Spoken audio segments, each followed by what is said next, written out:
Baik, selamat sore teman-teman. Kita lanjutkan untuk pertemuan ke-9 karena pertemuan ke-8 UTS. Jadi setelah pertemuan ke-7 langsung kita menuju ke pertemuan 9. Pada pertemuan kali ini membahas mengenai subbab gabungan tindak pidana. Setelah tadi membahas subjek tindak pidana, cara merumuskan tindak pidana, kali ini gabungan dalam tindak pidana. Gabungan dalam tindak pidana sering kita jumpai apabila dalam satu orang melakukan tindak pidana yang berbarengan.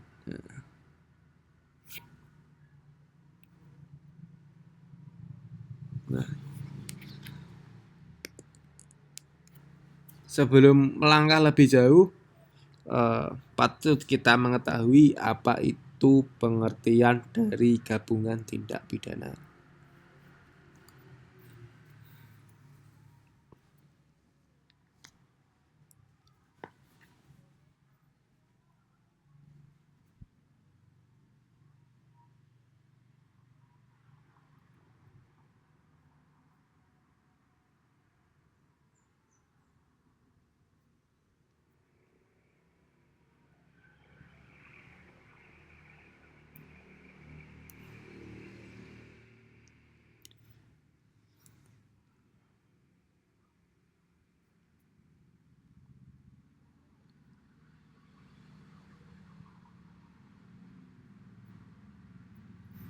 Nah, gabungan tindak pidana adalah konsep dalam hukum pidana yang mengacu pada situasi di mana seseorang melakukan lebih dari satu tindak pidana dalam satu perbuatan atau dalam rangkaian perbuatan yang saling terkait.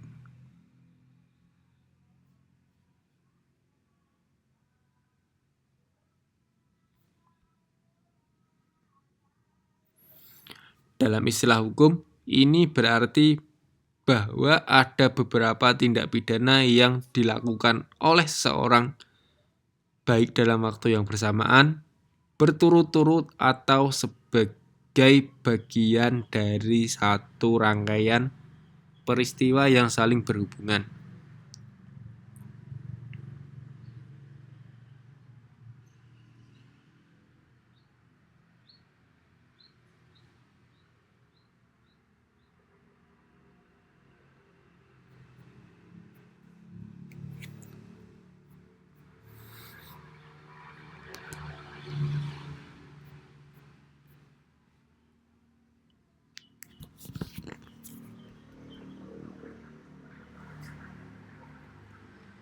Yang pertama, ada gabungan tindak pidana dalam satu perbuatan.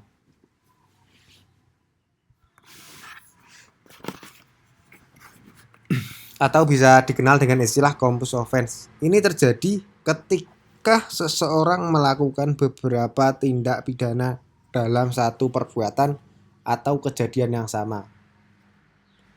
Contoh dari gabungan tindak pidana dalam satu perbuatan adalah tindak pidana pembunuhan yang dilakukan oleh atau dengan pencurian. Seorang pelaku yang melakukan pembunuhan untuk merampas harta korban, maka perbuatan tersebut bisa dianggap sebagai gabungan tindak pidana, yaitu pembunuhan dan pencurian.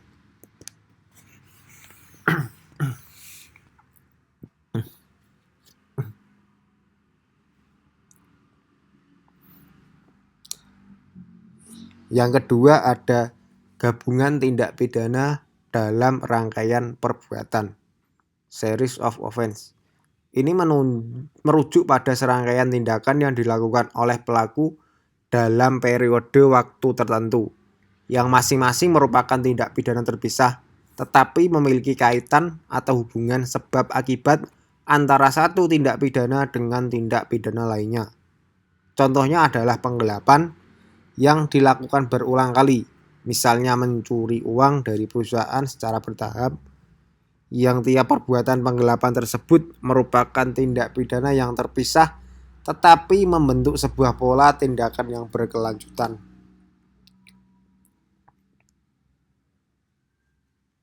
Nah, dalam hal ini gabungan tindak pidana adalah, sudah saya contohkan tadi, dua tindak pidana yang bisa menjadi satu atau dalam satu perbuatan atau berturut-turut atau bagian dari suatu rangkaian peristiwa yang saling berhubungan. Contoh gabungan tindak pidana dalam satu perbuatan ini tadi sudah saya terangkan. Dalam satu perbuatan yaitu pencurian dan pembunuhan. Jadi mungkin niatnya mencuri, tapi karena si korban melawan, bangun atau bagaimana, si pelaku panik dan juga menghabisi nyawa si korban.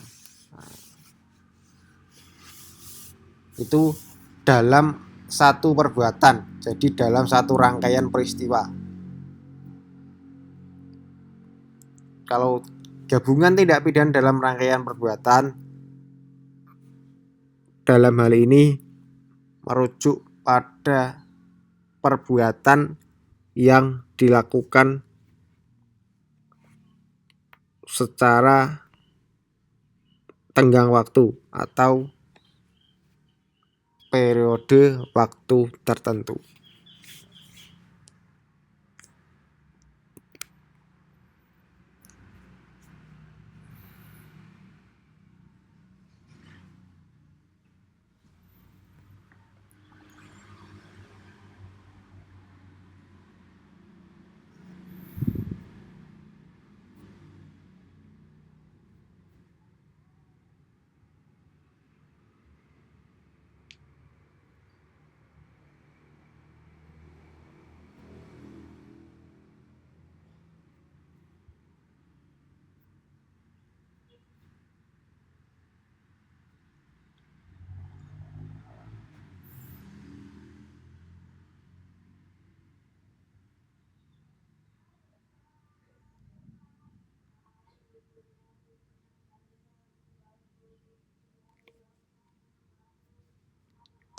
Poin selanjutnya ada konkursus idealis dan konkursus realis, gabungan satu perbuatan dan gabungan beberapa perbuatan. Pertama, konkursus idealis, gabungan satu perbuatan.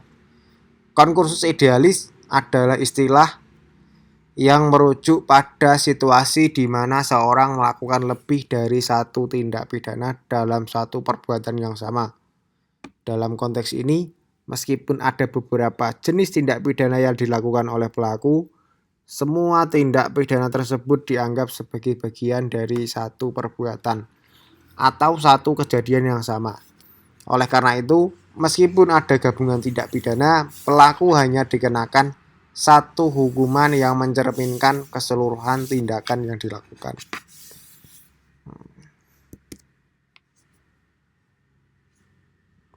Dalam konkursus idealis, satu perbuatan yang dilakukan oleh seorang dapat melanggar beberapa norma hukum yang berbeda. Meskipun perbuatannya hanya satu, pelaku bisa dikenakan hukuman untuk beberapa tindak pidana. Hal ini biasanya terjadi ketika perbuatan yang dilakukan menyebabkan akibat hukum yang berhubungan dengan lebih dari satu kejahatan.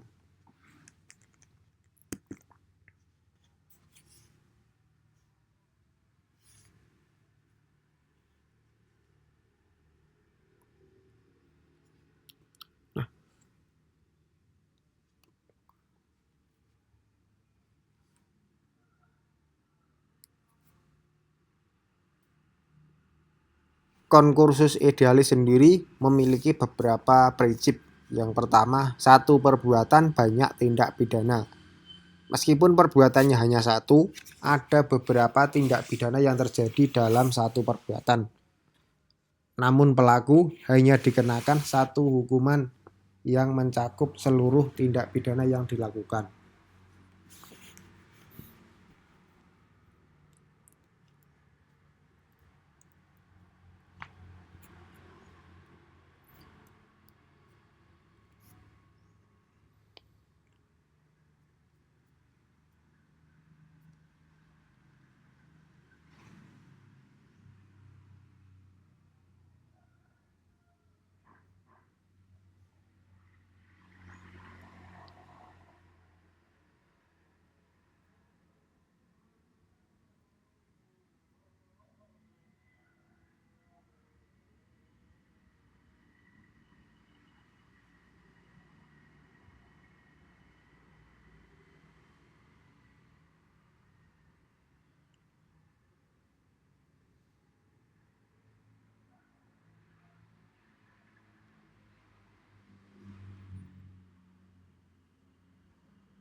Prinsip kedua yaitu penerapan hukuman yang proporsional.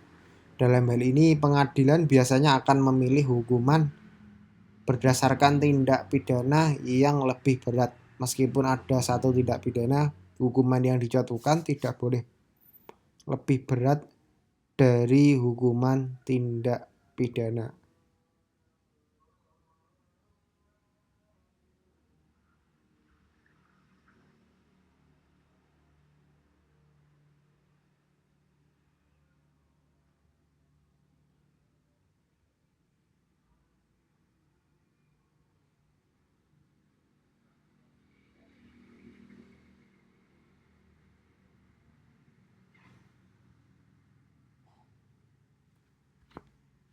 Prinsip ketiga yaitu penggabungan hukuman atau prinsip penggabungan hukuman.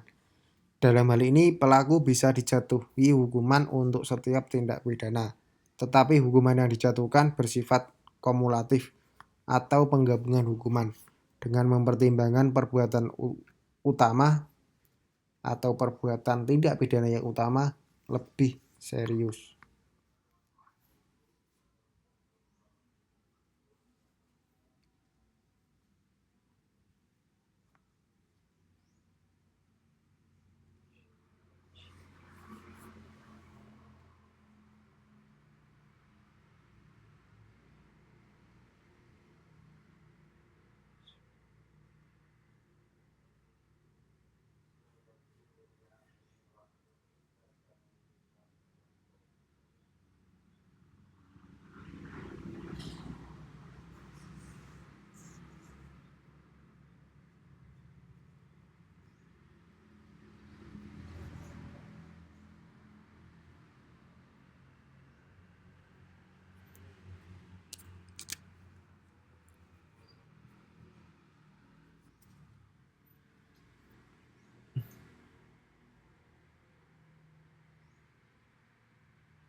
Berkaitan dengan dasar hukum konkursus idealis terdapat dalam pasal 63 KUHP mengatur mengenai konkursus idealis, yaitu situasi di mana seorang melakukan lebih dari satu tindak pidana dalam satu perbuatan.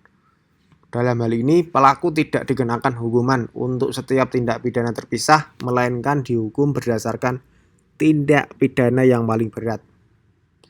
Di pasal 64 mengenai penggabungan hukuman dalam hal pelaku melakukan lebih dari satu tindak pidana dalam satu perbuatan, pengadilan akan memutuskan hukuman berdasarkan tindak pidana yang lebih berat, sementara tindak pidana lainnya bisa dijadikan sebagai faktor yang memberatkan dalam hal penjatuhan hukuman.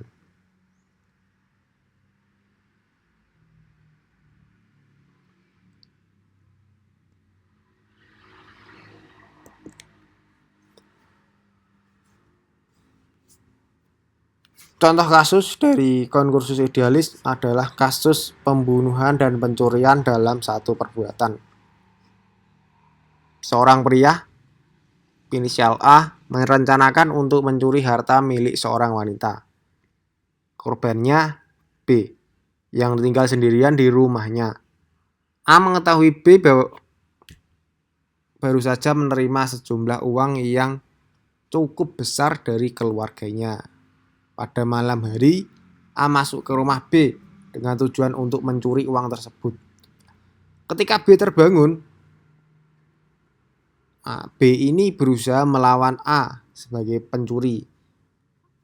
Pelaku A panik dan membunuh B dengan cara memukul kepala korban menggunakan alat berat. Dalam hal ini, besi. Setelah membunuh B, A merampas uang dan barang berharga lainnya milik korban. A di sini kemudian melarikan diri dengan membawa barang-barang yang dicurinya. Dalam perbuatan ini, A melakukan dua tindak pidana sekaligus dalam satu kejadian yang sama, yaitu pembunuhan dan pencurian. Meski ada dua tindak pidana yang terlibat, perbuatan tersebut dianggap sebagai gabungan suatu perbuatan, yaitu konkursus idealis, karena terjadi dalam satu kejadian yang sama. Nah, dari kasus ini saya rasa paham atau dapat disimpulkan konkursus idealis itu seperti apa. Jadi gabungan tindak pidana dalam satu perbuatan yang sama.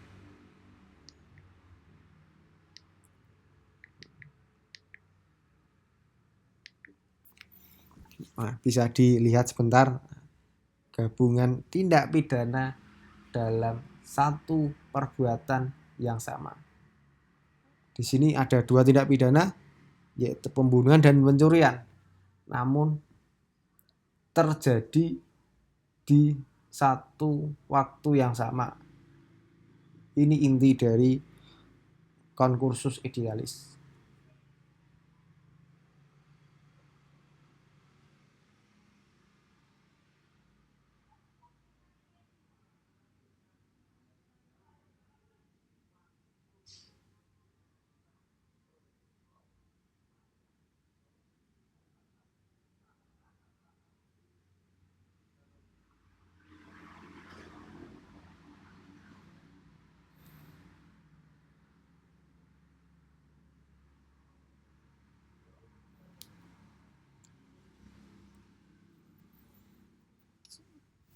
Sedangkan ancaman untuk hukuman pembunuhan karena ada dua, kita pilih dulu, yaitu ancaman untuk pembunuhan dan ancaman untuk pencurian.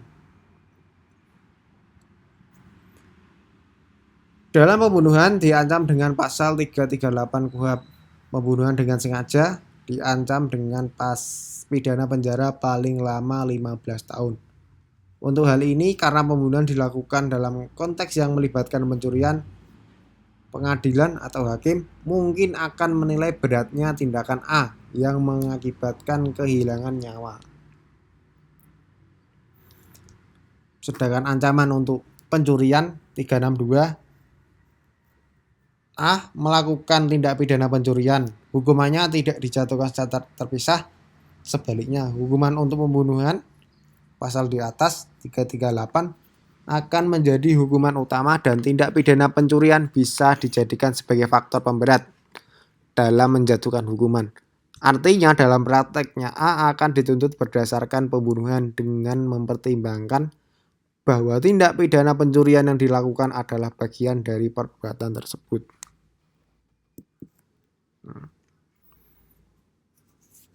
Di dalam prakteknya atau di lapangan konkursus idealis, pengadilan tidak akan menggandakan hukuman untuk kedua tindak pidana. Sebaliknya, A akan dihukum berdasarkan tindak pidana yang lebih berat, yaitu pembunuhan, dengan mempertimbangkan tindak pidana pencurian sebagai faktor yang memberatkan.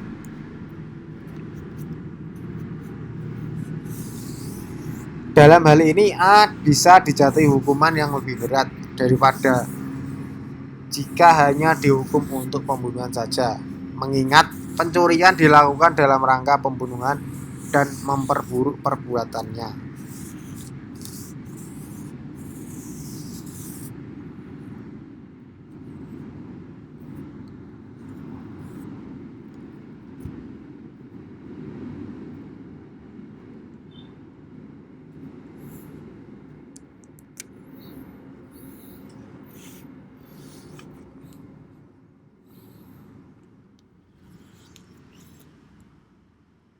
Setelah penjelasan konkursus idealis, kedua ada konkursus realis atau gabungan beberapa perbuatan. Konkursus realis adalah istilah dalam hukum pidana yang merujuk pada situasi di mana seorang melakukan lebih dari satu tindak pidana dalam beberapa perbuatan yang terpisah. Tadi konkursus idealis gabungan dalam satu perbuatan, kali ini gabungan tindak pidana dalam beberapa perbuatan yang terpisah. Konkursus realis ini pelaku melakukan tindak pidana yang berbeda dalam perbuatan yang terpisah, tetapi semua perbuatan tersebut masih terkait dan dianggap sebagai bagian dari serangkaian tindak pidana yang dilakukan oleh pelaku.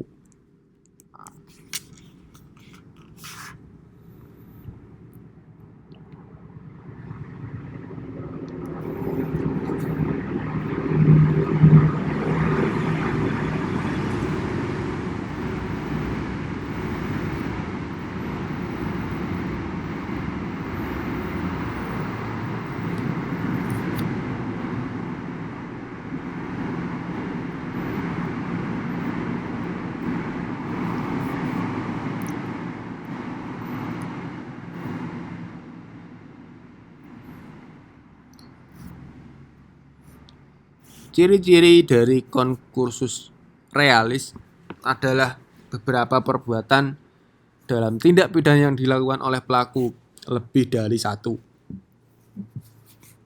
dan perbuatannya terjadi dalam kejadian yang terpisah, meskipun mungkin ada kaitannya atau rangkaian suatu perbuatan dengan perbuatan lainnya. Tindak pidana yang berbeda. Pelaku melakukan beberapa jenis tindak pidana yang berbeda. Misalnya pencurian, penggelapan, penipuan dalam beberapa kesempatan atau beberapa peristiwa.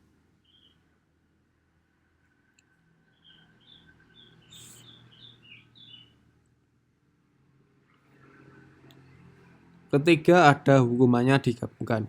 Dalam konkursus realis, meskipun perbuatan tersebut terpisah, pelaku tetap akan dikenakan hukuman untuk setiap tindak pidana yang dilakukan. Meskipun dalam beberapa kasus, hukuman dapat digabungkan atau disesuaikan dengan peraturan yang berlaku. Agar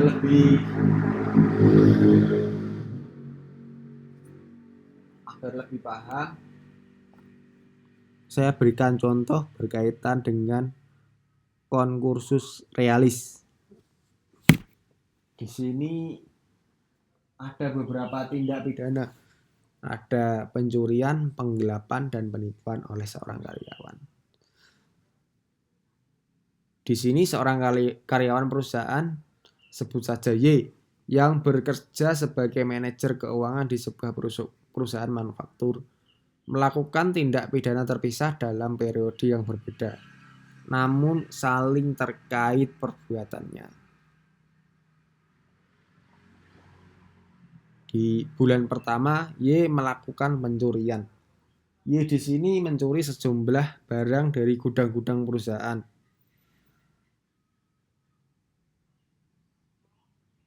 Misalnya bahan baku dan peralatan elektronik, dengan cara mengalihkan barang-barang tersebut ke rumahnya secara diam-diam.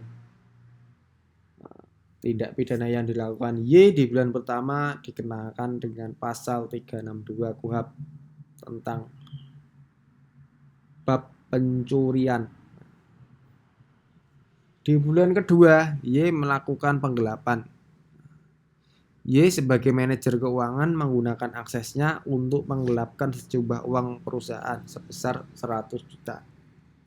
Y memanipulasi catatan keuangan perusahaan dan mentransfer uang tersebut ke rekening pribadi. Tindak pidana ini melanggar pasal penggelapan yaitu pasal 374. Nah, di bulan ketiga Y melakukan penipuan. Y menipu seorang rekan bisnisnya dengan menjanjikan proyek bisnis besar di luar negeri dan meminta sejumlah uang sebagai biaya administrasi untuk memulai proses. Nah, ternyata proyek tersebut tidak ada dan uang yang diberikan oleh rekan bisnisnya dipergunakan Y untuk keperluan pribadi.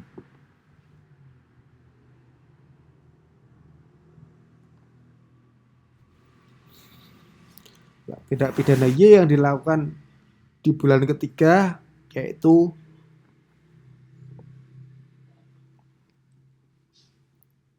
penipuan di pasal 378 KUHP berkaitan dengan ancaman pidana dalam konkursus realis.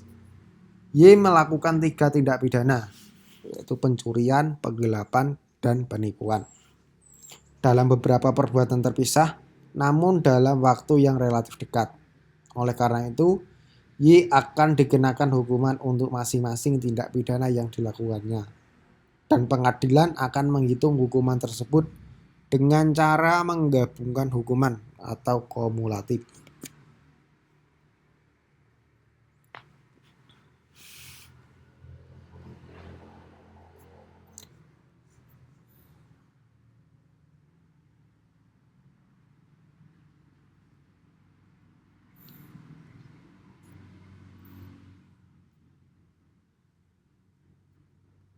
Nah, penerapan dalam konkursus realis dalam hal ini terdapat hukuman terpisah untuk setiap tindak pidana yang dianggap sebagai perbuatan yang terpisah.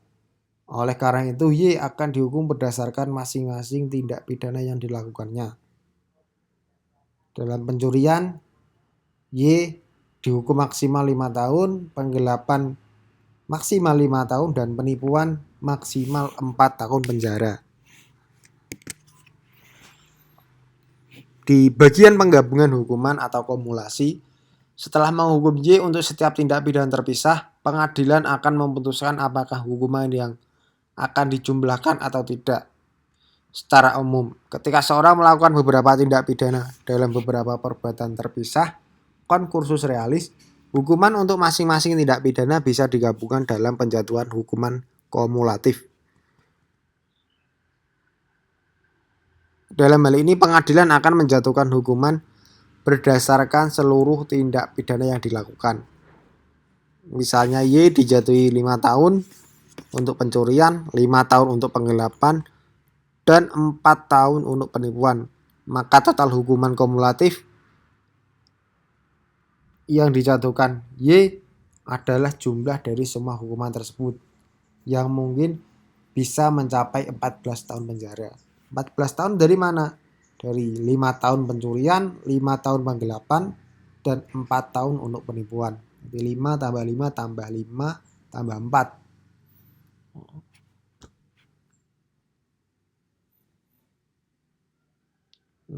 Namun pengadilan dapat mempertimbangkan faktor-faktor lain seperti kejahatan yang paling berat atau niat jahat pelaku untuk memutuskan apakah hukuman untuk beberapa tindak pidana tersebut dapat digabungkan menjadi satu hukuman yang lebih ringan.